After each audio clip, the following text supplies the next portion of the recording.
Exactly, I've turned this broken piece into a brand new one, and that too without using any resin. Wanna know how I did it? Then don't miss the full video.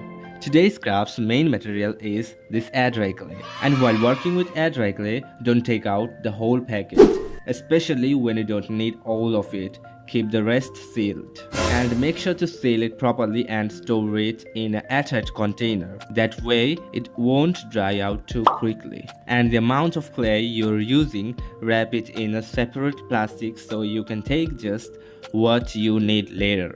So now I'm going to work on this broken piece. First I'll cover the broken part with clay. Press it well with the fingers so that all the cracks are filled properly. And if you have any clay tools, feel free to use them too.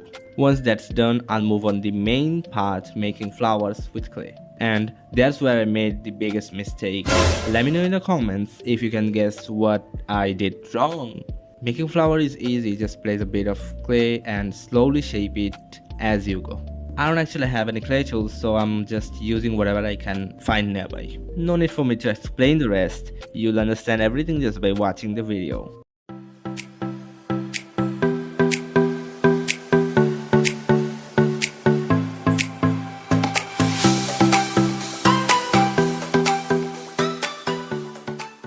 For making the leaves, I first created the design below and then placed the clay on the top. After that, I added some details. This way the process becomes much easier. Now I'll leave it to dry for 3 or 4 days so it sets properly. Oh crap! It's dried up. I mean, after 3 days it looks so good now. Of course I cleaned it before this part. Now I'm going to make over this broken cup. Obviously I'm using the broken cup. If I took the good one, my mom would literally kill me. Jokes apart, we show our creativity through the broken things. Just like before, I'm covering the broken part with clay and making flowers. Same old process again. But this flower is a bit different. I'm adding an extra layer to make it look more realistic.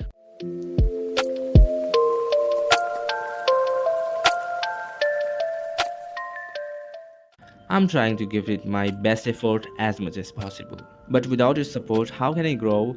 So go ahead, like the video and subscribe to the channel. That's helped me to keep going and come up with more creative ideas like this. Creative ideas will come later. Right now, I'm just worried about how long this is going to take to dry. Alright, the work is done. Now let it dry. And after it dried, I finally realized the real mistake I had made. All the clay pieces I used ended up breaking. What? The kids were so loud. Anyway, ignore them. The point is, I should have used glue to stick them properly. But no worries, I'll just glue them back now. Let's see if it still works. I have attached all the pieces using fabric glue, but this flower got a bit bent. I took some clay and first filled the uneven part of the surface. Then I'm applying glue to this part. Watch carefully and follow exactly how I'm doing. After both pieces dry, I'll sand them to make the surface smooth. If you use thick sandpaper like this, you'll be able to smooth it out nicely. Then being the most patience testing part of all. Just keep sanding it and sanding and sanding.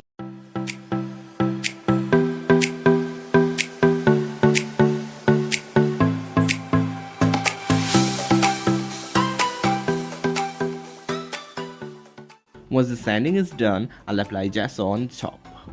Because before applying any paint, the surface must be smooth. Apply the gesso properly, making sure no corners are left out.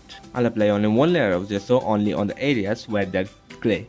And for the rest of the surface, I'll apply a full coat of gesso. After the gesso is done and fully dry, I'll paint it all white. Now many might ask, if you already applied gesso, then why paint it white? The answer is, it is necessary because gesso and paint aren't the same thing. Let the gesso dry for a few hours. Now I'm gonna sand this cup to smooth it out. Because of the sanding, some details got erased. So I'm using a cutter to fix and bring those details back. Then I'll apply gesso and paint it.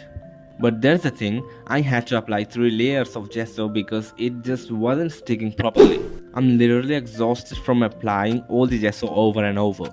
At this point, it's hard to tell when I'm applying gesso and when I'm painting. But after applying 3 layers of gesso, I finally painted it white.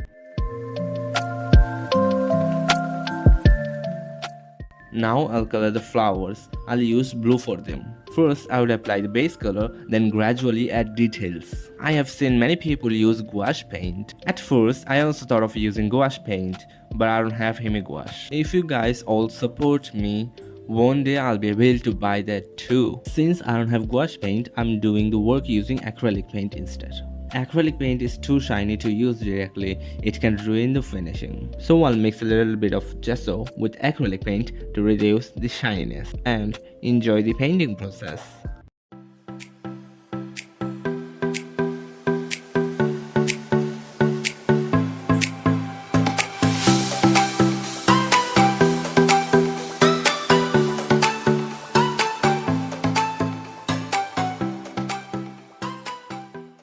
So the coloring part is done. Now after the paint dries, I should apply resin.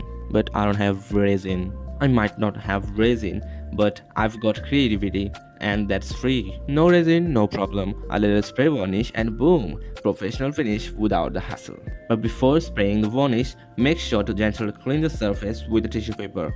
Quick tip, before you're spraying, cover your workspace with oat paper or plastic. Don't miss a single corner. Spray evenly all around for the perfect finish. After spraying, I'll just leave it for one night to dry completely. And the next day, the final look turned out just like resin, so glossy and smooth. If you like the video, don't forget to like and comment and subscribe. Bye for now, see you in the next one.